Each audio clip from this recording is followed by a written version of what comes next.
చాలా బాధగా ఉంది, భరించలేనంత బాధగా ఉంది. మనం ప్రాణంగా ప్రేమించిన వాళ్ళు మన ప్రేమను అర్థం చేసుకోకపోతే వచ్చిన బాధే ఇది. అయినా నాదే తప్పు. ఒక వ్యక్తి మీద ఎంత ప్రేమను పెంచుకోవాలో తెలుసుకోలేకపోవడం నా తప్పే.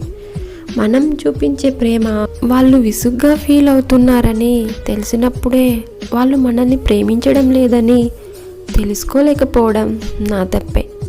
నేనంటే ఇష్టమని తన మాటల్లో చెప్పిన ప్రేమను చూసి మురిసిపోయాను. కానీ తన మనసులో నా మీద ప్రేమ లేదని తెలుసుకోలేకపోవడం నా తప్పే.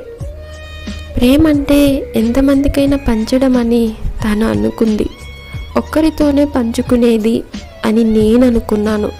అందుకే అందరితో పంచుకున్న తాను ఆనందంగా ఉంది. తన ఒక్క దానితోనే పంచుకున్న నేను ఒంటరిగా ఉన్నా.